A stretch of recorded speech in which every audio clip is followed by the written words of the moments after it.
wanna get high, man? Let's stimulate your mind. Get up, Chucky! What have we got here? A fucking comedian. Rojan Kim. Hello, and welcome to the Rojan Kim cast. It's me, Rojan Kim. Thank you so much for joining me. This is episode 193. Hooray, 193. We've done it, guys. This is as far as I wanted to go. This is the last episode of the Rojan Kim cast because I don't think there's no number higher than 193. So that's it. I'm calling it, and I'm calling it. This is it. The last. Wait, I'm being told that there are numbers higher than 193. All right. Well, I guess I'm still doing it then. Okay, I'm still in. This is not the last episode of the Rojan Kim cast. This is indeed the 193rd episode. Thank you so much for joining me. It's the pandemic. It's the pandem-election. It's the pandem-election.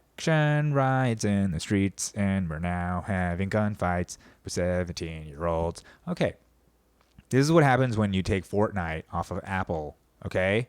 Fucking kids start playing Fortnite outside, right? Are you happy now? Happy taking Fortnite off the platforms? You think that the kids are just going to sit by and let you do that? No, they take their guns and they're going to go out there and play Fortnite out in the world, okay? That's what's going to happen, all right? That's what's going to happen, and that's what's happening here in the greatest country in the world. That's what the Republicans are saying. This is the greatest country in the world. I mean, both sides are saying this is the greatest country in the world, and one side's like it's not that great because the other side has it, and the other side's like it's not great because the other side's trying to come get us, you know. And you got both sides kind of saying the other side is the reason why America's not great, but otherwise it would be so great. Imagine if there was only one party, and everybody agreed. Wouldn't it be so great? Wouldn't we live in the greatest country on earth? But, you know, here's the thing. Both parties do agree. There are a lot of things that they agree on. And for some reason, that's not really a big part of the cultural dialogue because we have to have a war, right? Everything is sort of this dichotomy, you know, red versus blue, Coke versus Pepsi, GM versus Ford. Everything is just like, you know, one thing versus another. It always has to be. We got to have a war. Pit sides against each other, right? That's just the way it is. That's the American way. Right? It's the American scheme, right? You got yourself the American dream, right? George Carlin said it's called the American dream because you have to be asleep to believe in it, right? And I think that it's the dream has been updated to a scheme. It's really what it is. It's a giant, you know, it's a Ponzi scheme. It's a scam. It's a fucking grift, whatever you want to call it, giant con job. It's just a great part of it. It is and it isn't. You know, that's the whole thing. That's the whole Rob Schneider thing, right? Same but different, right? It is, in some ways, a kleptocracy, but not so bad as other countries, right? There are forces that seem to keep it in check, and, you know, we're still here. We're still here. It's 2020. We haven't killed ourselves, though some people are killing each other in the streets. So that isn't that different than what's been going on, right? Even if we didn't have a pandemic and a lockdown, people have been shooting each other. We are shooty people, like I said last podcast. And of course, the first podcast that I started with, episode number 1 of the Rojan Kim cast, was called The United States of Active Shooters, right? That was after one of the many shootings we've had. And shootings in the 193 episodes of the Rojan Kim cast have been a big part of the show just because of, it's a big problem, right? It's a bit kind of a problem. It's kind of a problem to be so shooty.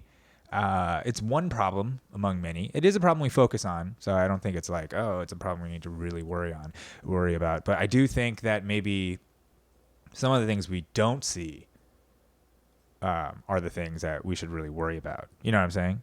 Because I think there's a big difference between the things we talk about and what we don't talk about, right? And let's just think about what we talk about. What do we talk about? What are we talking about? Well, we're talking about the election. That's like the number one thing.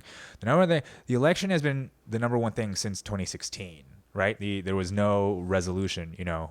Please refer to my past episodes about the blue balls that we got from Hillary Clinton never coming up and giving her concession speech, and the chaos that has been unleashed upon us ever since, right? How she would rather watch this country burn, and it is, and pit the entire country against each other in a second civil war, than to admit that she was a bad candidate. And by extension, the entire party is willing to burn this entire country to the ground.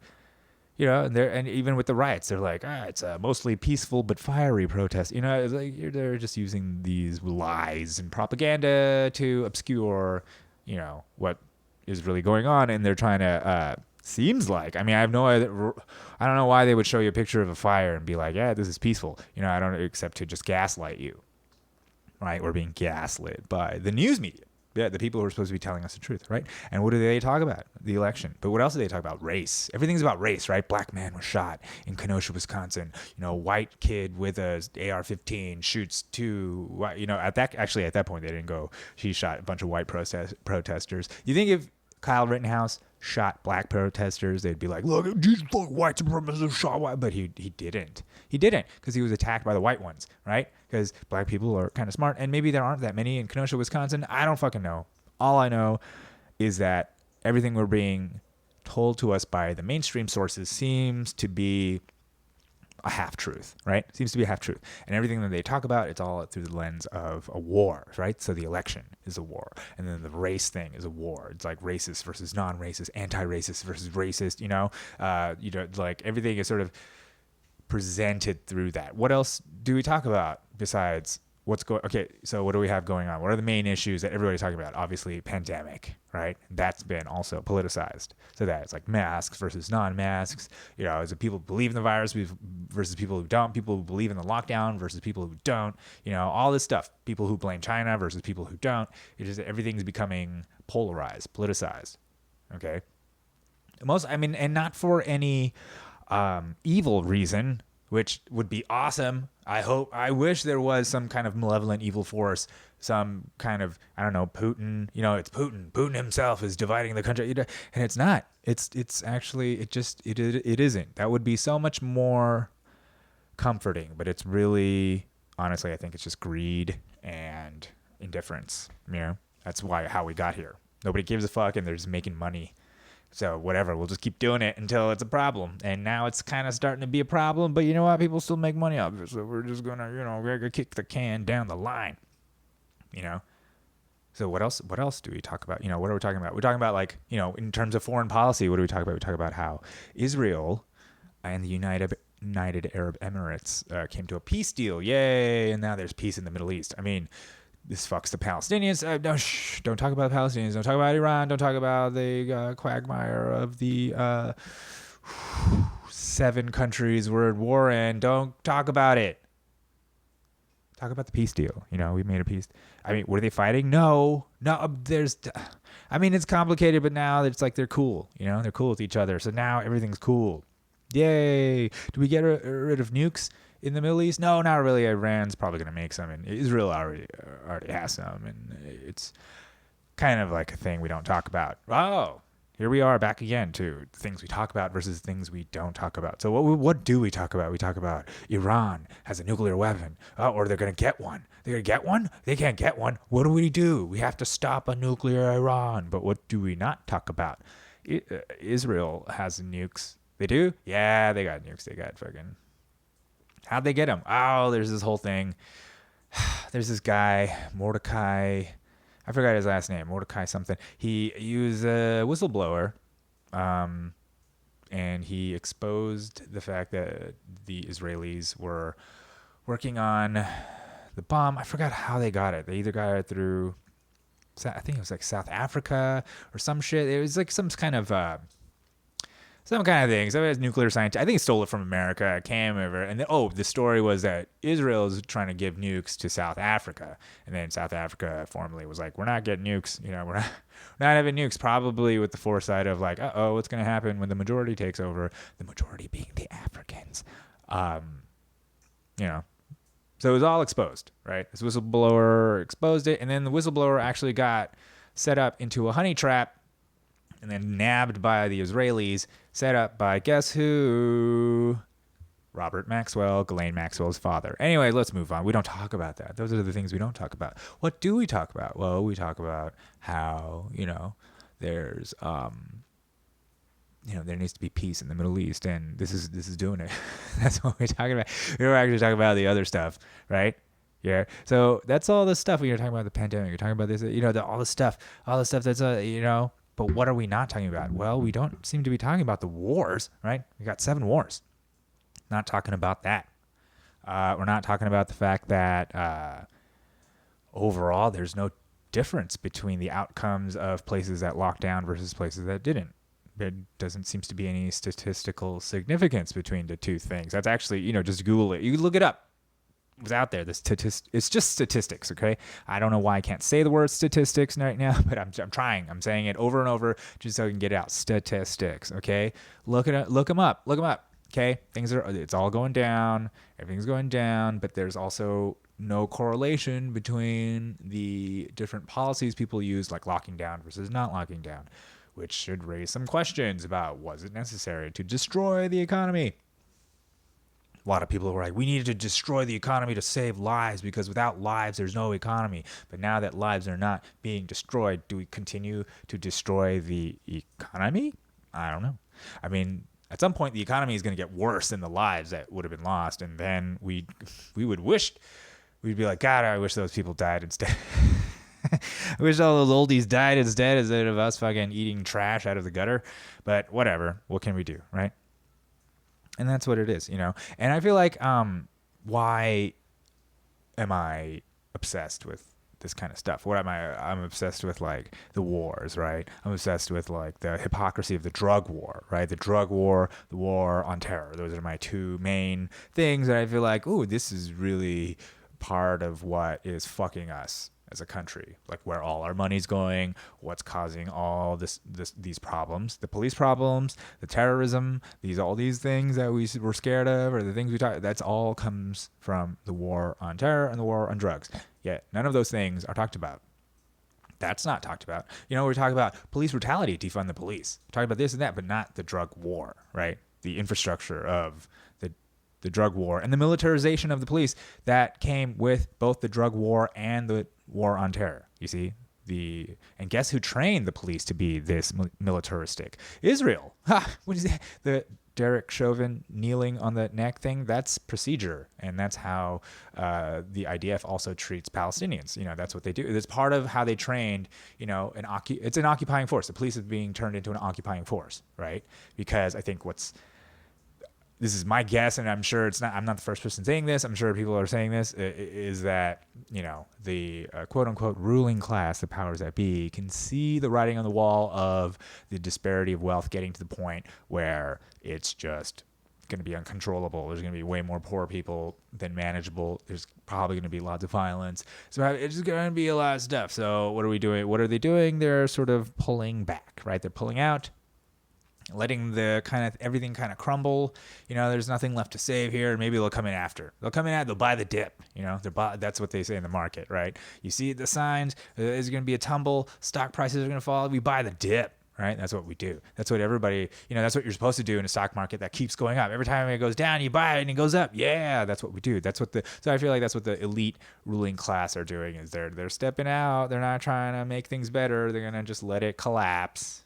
And then they can swoop in, buy the dip, right? And that's what you do when you have dough, when you have money. See, when it comes down to all of us, the Joe Schmoes, let's just use the analogy of stocks, right? Like all the Robin Hood traders, everybody who's getting in. Tesla just split its stock 5 ways. Everybody jump on board. Apple split its stock 4 ways. Jump on board. Stocks are going through the roof. Stocks. It's never going to fall. It's never going to fall. Everybody jump in, okay? Every time it goes down, buy the motherfucking dip. Buy the dip. And we all go in, and then one day it's just going to collapse. Because it's a big old confidence scheme, right? It's a big old, just like a pyramid scheme. It's a big old, there's nothing underneath, and one day the bottom's going to fall out. Probably a giant rich person, a whale of some kind, will move the market with tons of money and then shake everybody out. Everybody will sell all their shit. The market will come tumbling down. And guess who will be waiting at the bottom to scoop it up? The super rich, right? They buy the motherfucking dip. But guess who gets burned on the way down? You and me, everybody. Right? Everybody, just the average Joe Schmo person, okay? Everybody. And that's the thing. How do these elites and ruling class, how do they get rich? Well, let's just think about the government. Let's just talk about government, because I think part of the problem of government is that it's corrupt. So how do they fucking get rich? How do they get all this money? How do all these government contracts happen? What's all this lobbying about? Like, why is so much money spent to make sure people vote a certain way in Congress or make sure certain industries or businesses are favored? Why do they do that? Well, maybe it's because of the revolving door policies that they have where you could vote, you could, work as a congressperson, be on, say, like, whatever, some board that they have, one of those boards, like the energy board or whatever, you could look favorably toward a certain oil company. And then when your term's up, you can go work for that company, right? And then you can in turn become the lobbyist.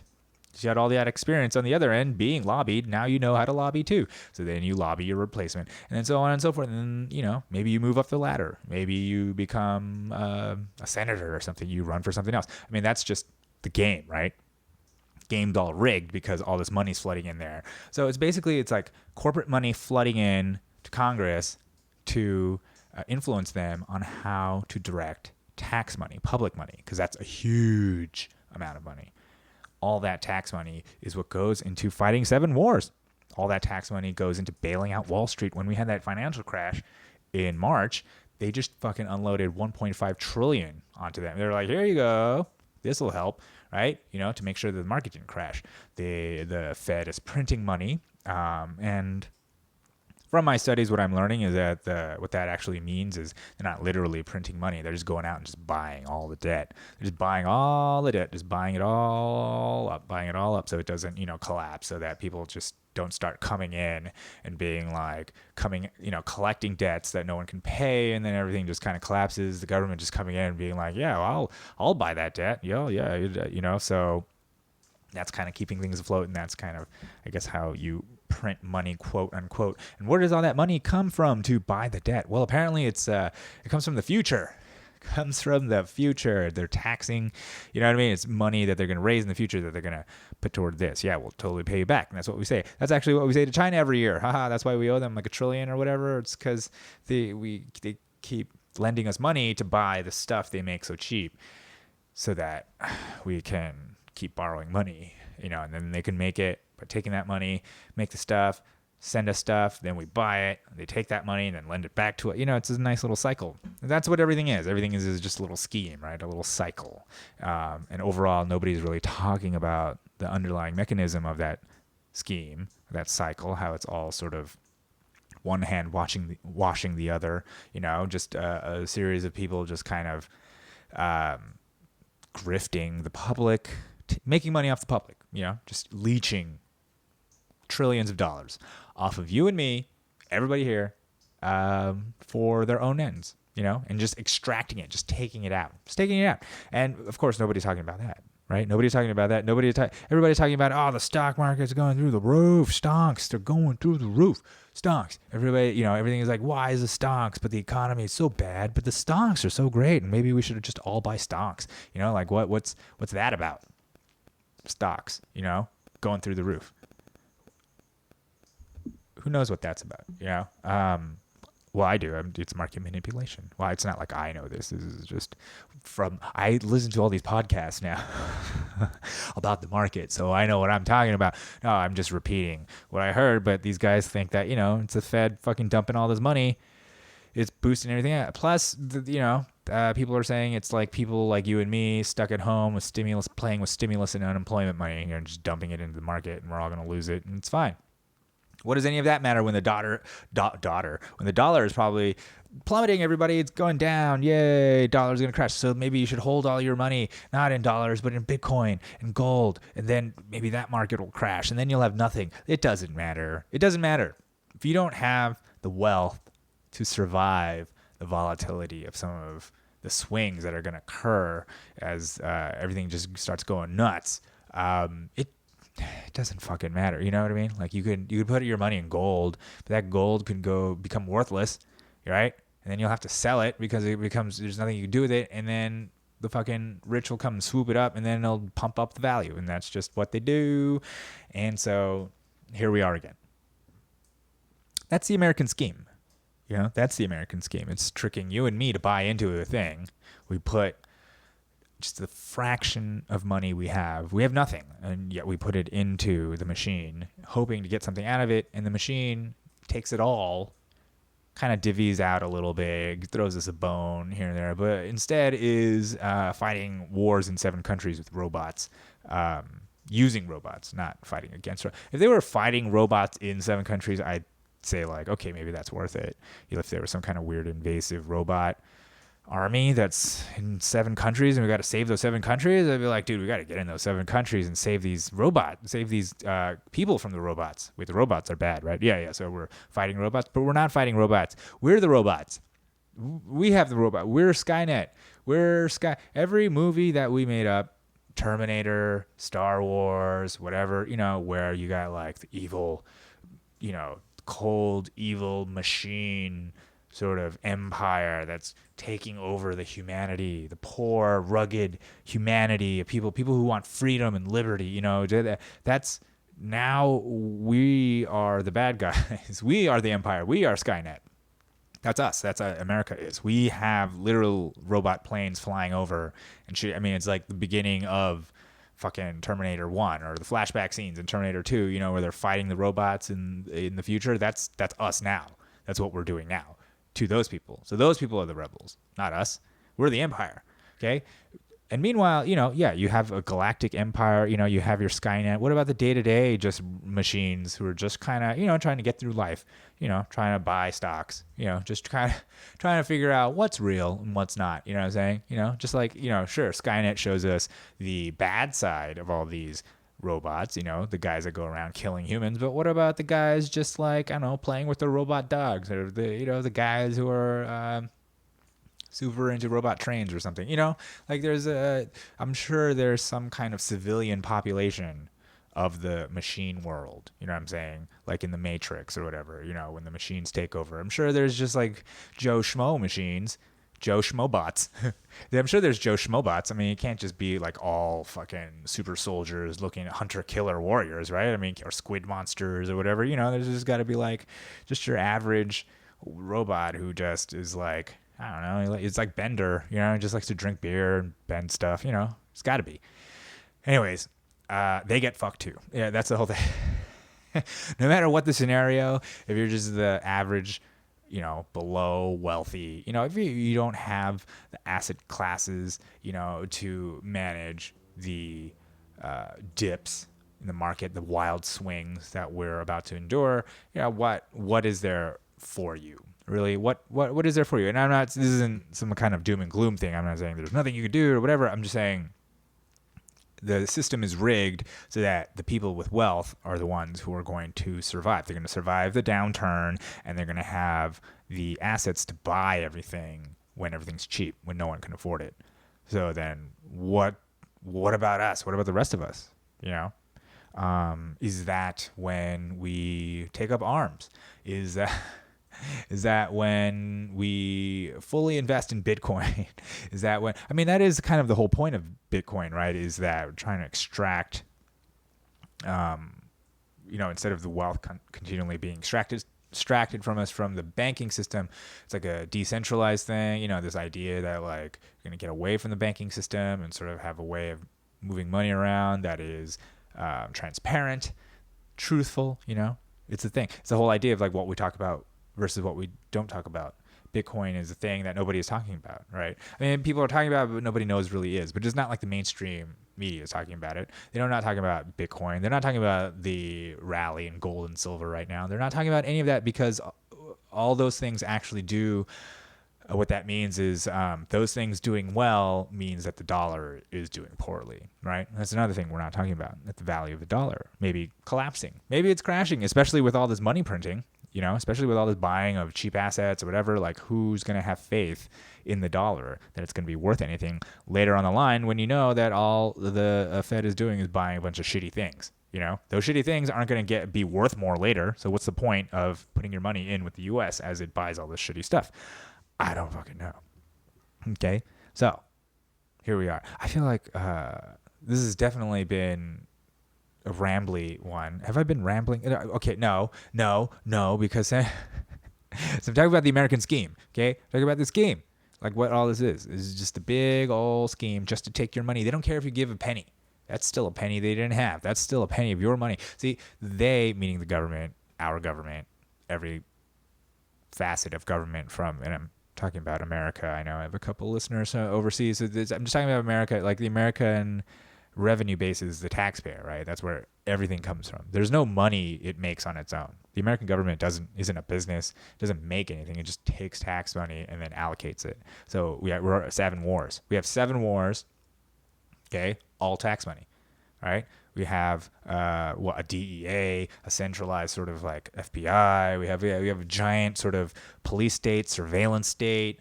We have a giant sort of, we got a lot of infrastructure.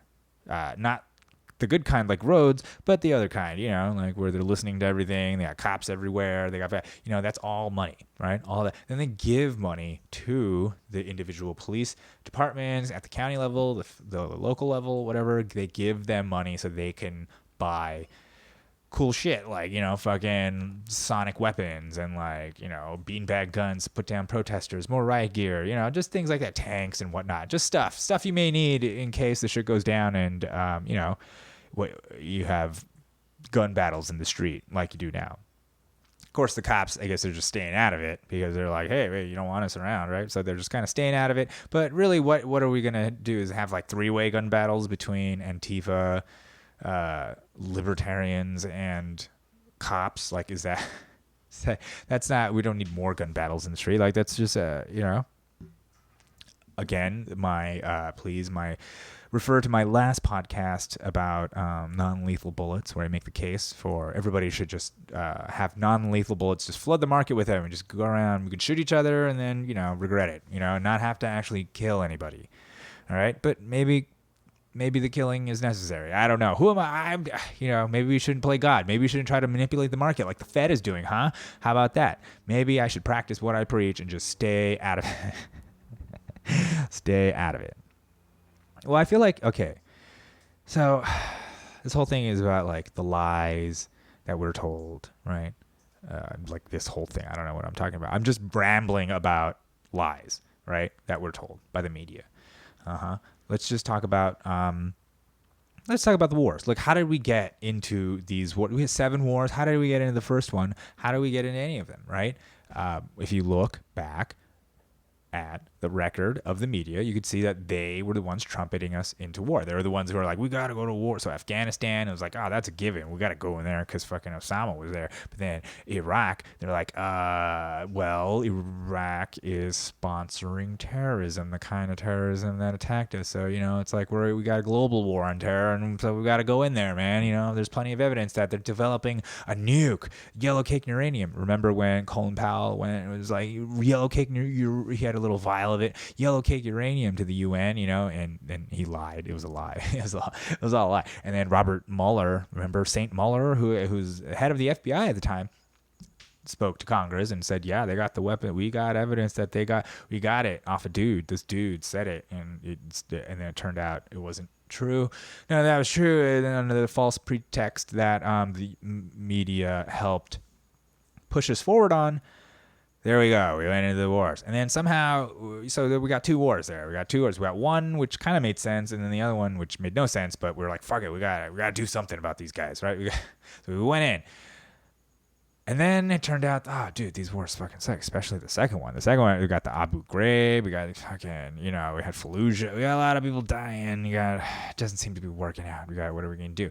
And a lot of people were just pissed off. And so the Democrats came in on a wave of anti-war sentiment. And what did we do under the Democrats? The good guys were supposed to stop the war. We turned 2 wars into 7.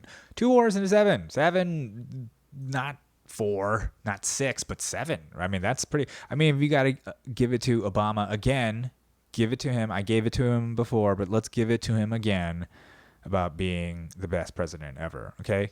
I mean, in terms of being a manager for the war state, I mean, he's like the LeBron James, right? He's like the fucking Jordan of that shit.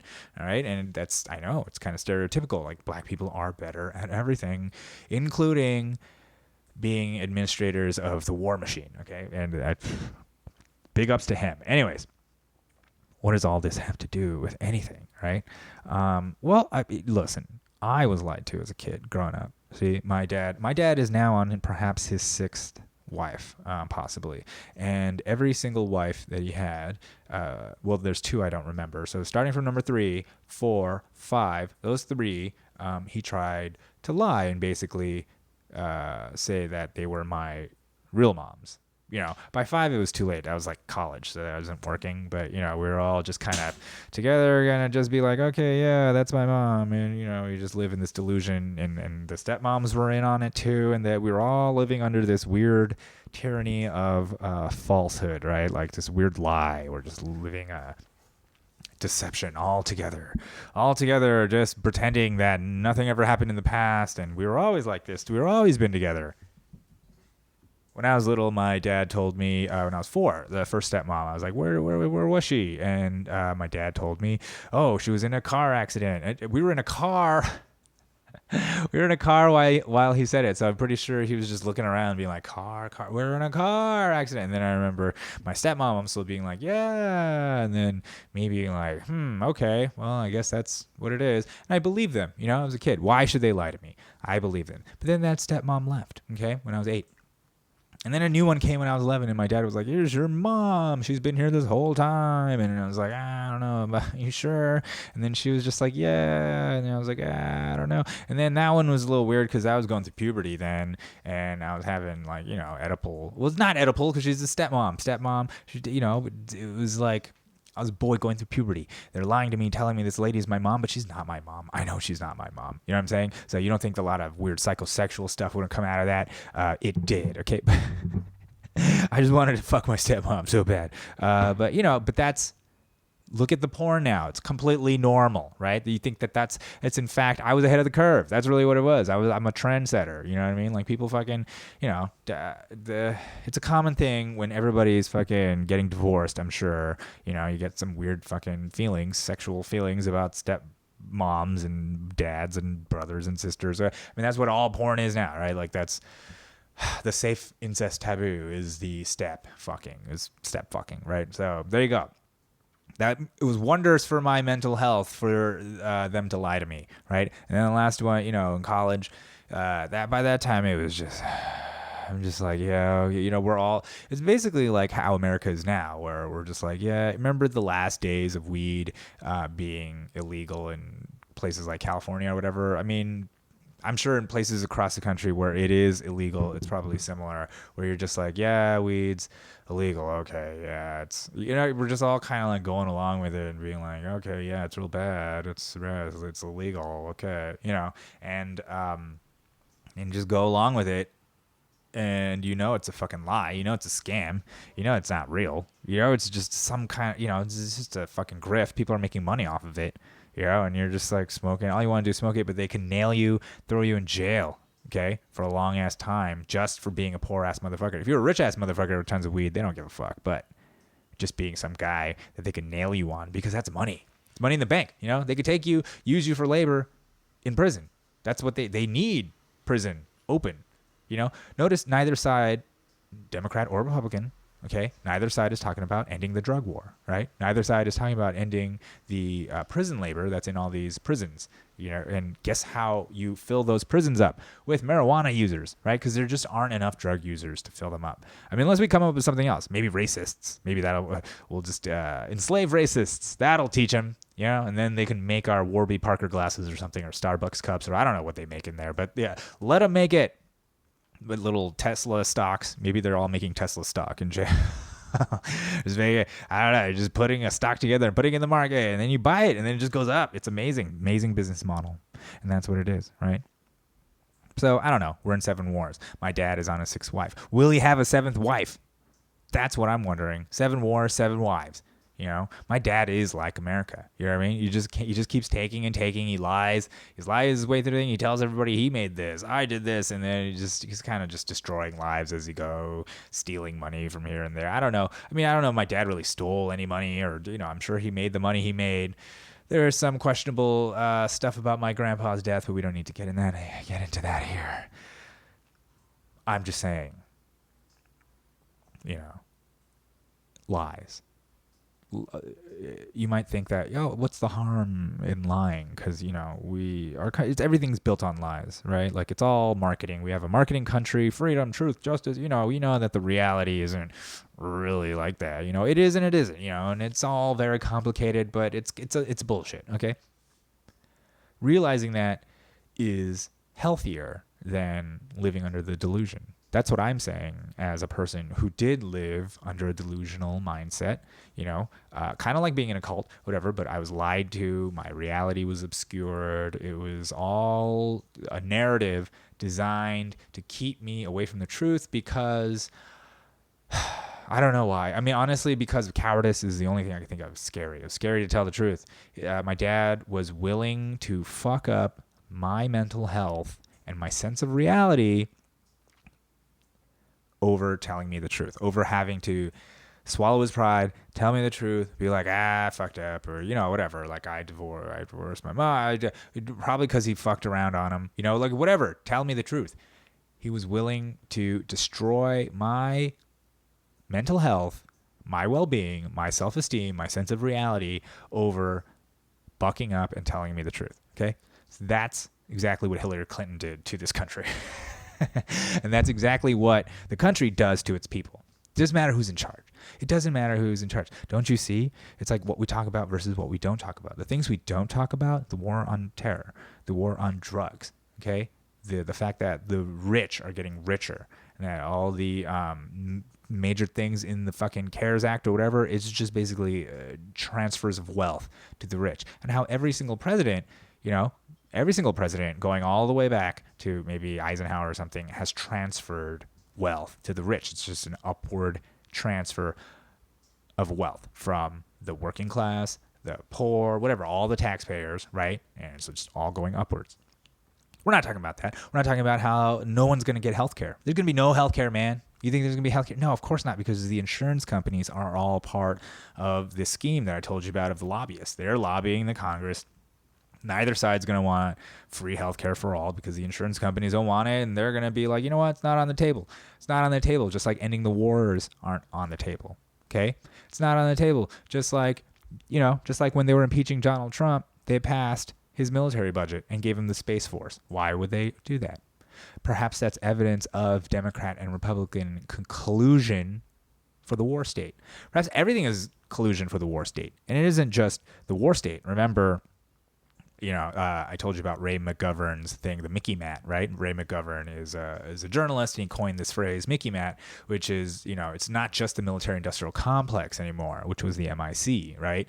It is now the MICIMAT, the Mickey Mat, which is the military, industrial, congressional, intelligence, media, academic think tank conglomerate that works toward maintaining the status quo. The status quo being forever war, right? Forever war, yay, the forever war, surveillance state, just more and more war, whether it's cyber war, whether it's real war. We're in the business of war, and we are. Half of the arms sold in the world are American. We make that money. I'm sure when it comes to cyber war, we want to make sure at least half of the weapons we sell belong to us. Half of those weapons are ours. Okay, we want to have market share of cyber weapons. We want market share of all weapons, right? We're not about peace. We're not about compassion. That's it's bullshit. We're not about saving lives. We're about killing. I mean, that's what we do. We kill. We are in the business of it. We fucking love it. We are making hand over fist money. Fuck you money. Shoot you in the face money. You know what I'm saying? With all this money that we're making from the arms deals. We sell arms. That's what we do. You know what I'm saying? That's what we do. So I feel like, all this is sort of like, it goes back to the allegory of the cave, Plato's cave, the whole idea that like you got your people inside the cave looking at shadows being projected onto a wall and kind of being occupied. And then one person goes outside, sees the sun and is blinded, but then starts seeing actual reality and being like, oh, dude, the fucking cave is not real. It's like, it's all out here, guys. You go in there and you try to tell them, and what do? They ridicule you. They might stab you. They might, you're threatening the world order. People want to see the shadows. People like the shadows in the cave. The shadows on the cave are comforting. It's like Joe Montana. No. Joey Pants. Joe Pantoliano. Another Joe Italiano. Joe Pantoliano. Joey Pants' character in The Matrix, where he's like, I'm eating the steak, but I know it's fake, but I don't care. You know, like the whole idea that was like, let's just all buy into the delusion and the reality instead of like doing the hard work of having to face the truth, right? I mean, it's human nature. I get my dad why he didn't want to tell me the truth. I don't necessarily forgive him for it, but I get it. I can empathize why. It's not easy. But on the other hand, if you could think outside of yourself, you would see that you're actually fucking up the kid more. You're fucking up your kid more by not telling them the truth. Jesus Christ, you want that? Is that what you want on your head? But he didn't care. He ran off, by the way. He's ran off just like Joe Rogan to Texas, and I guess that's what you do nowadays. You know, when the going gets tough, when you can't stand the heat, you go to Texas where it's hotter. I don't get it. Anyways, this is a bit of a long one. It's the last. I'm trying to use up my data for the month. Okay, so yeah, it's gonna be a long one. So I feel like, you know, this idea of being woken up. Everybody's like, are you red pilled? Are you woken up? Are you woke? Are you awake? Have your eyes opened? You know, all these Plato's cave allegories, right? Matrix allegories, which is just Plato's cave. You know, like all these allegories about waking up. I feel like the central thing beyond the idea of waking and then telling everybody you're I'm awake, I'm woke, I'm so woke. You know, everybody thinks of the guy who went outside and is telling everybody inside the cave.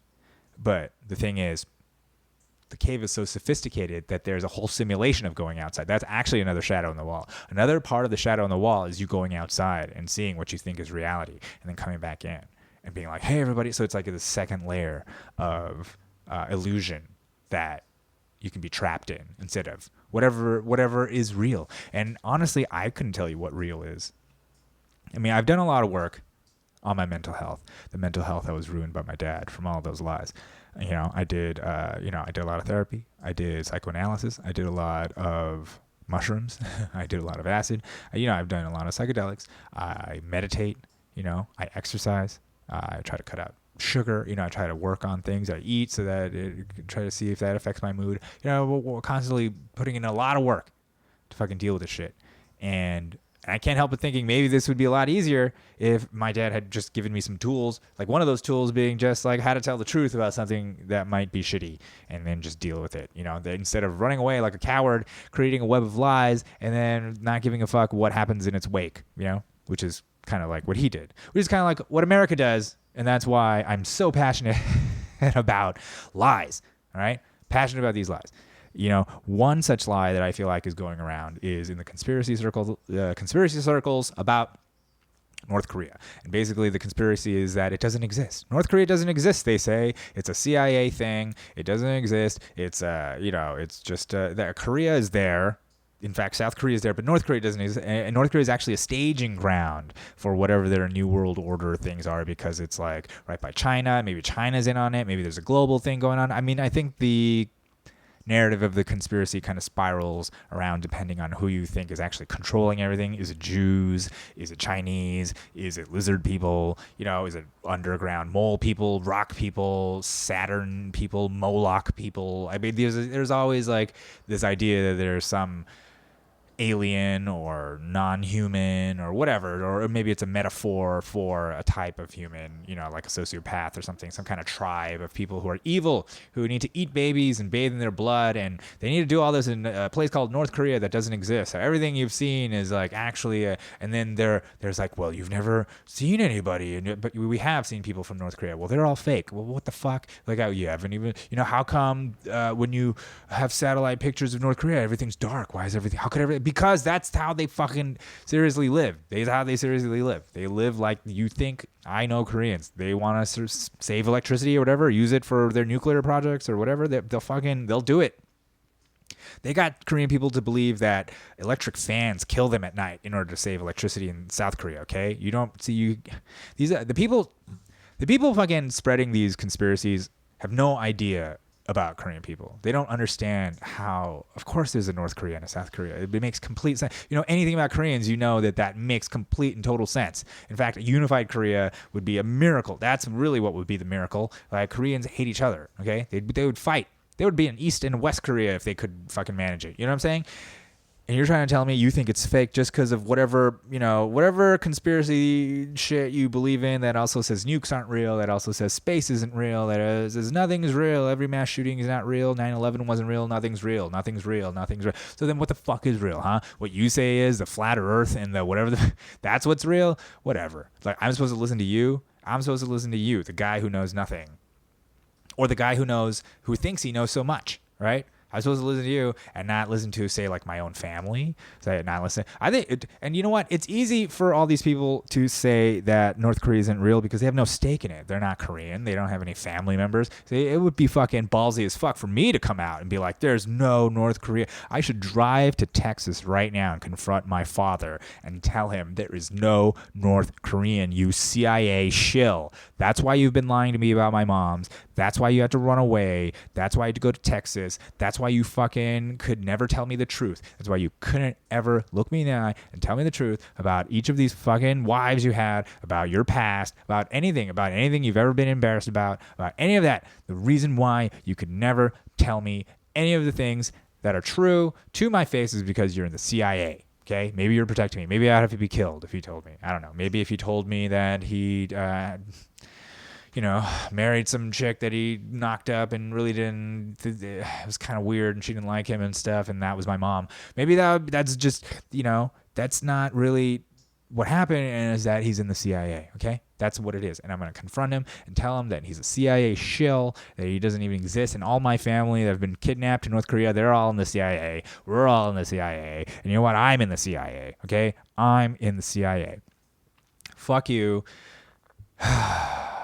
I just feel like maybe they need to be auto-Warmbia'd, you know what I mean? These guys, a lot of like white dudes, non-Korean guys who like say that there's no North Korea. Maybe they need to be kidnapped by North Korea and then beaten, or I don't know. I think the beating just comes, I don't want them to be beaten, but they can't help it. Koreans can't help beat you if you've been captured by them. That's just a cultural thing. So sorry. Maybe the beatings will help you be like, oh, this is real. I mean, I don't know. Tell that to the Warmbier family, that Otto Warmbier guy. Remember that goofy white kid who fucking died under North Korean care after he ripped off a poster, and then he died. He was a vegetable and he died here, and then we're like, and then nothing happened. And Trump was president. He was supposed to be a hard-line guy, but he was like, it was just like, nobody. You know why? Because nobody cares about the average person. Nobody cares about Otto. Okay? Nobody cares about Joe Schmobot. Nobody cares, okay? No matter what the paradigm, whoever you are who's just like in the middle, you're the buffer, okay? You got your top, you got your bottom, and the middle is the buffer, and that's what we are. We are here in the buffer. Fucking dumbass North Korean conspiracy theorists. I don't know. I feel like they're either shills or retards, okay? They're either complete shills or they work for the CIA. You are being hired by the CIA to spread misinformation just to cause doubt, sow chaos and doubt.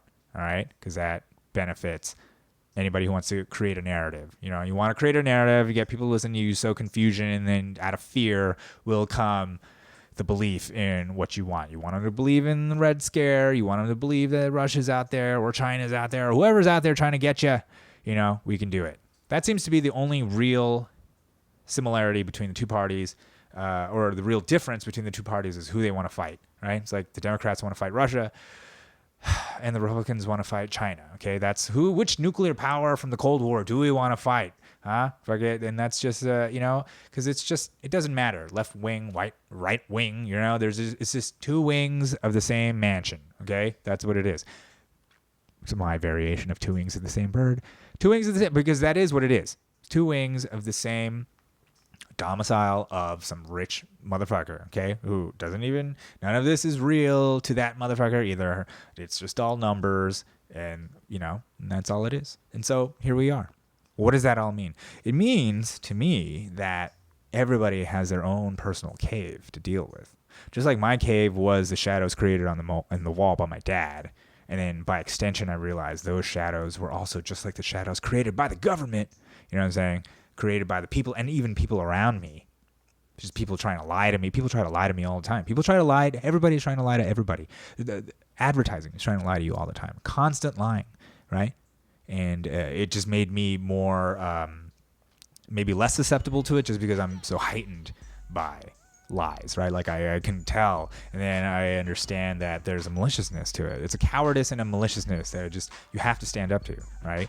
Or I have to, obsessively, which will probably get me in trouble. Like I will be the little girl in The Emperor Wears No Clothes. I will be that little girl, and I will be torn from limb to limb. Okay, that's what's gonna happen. That's what happens nowadays. Anyways, thank you so much for listening to this extra long ramble of the Road and Kimcast.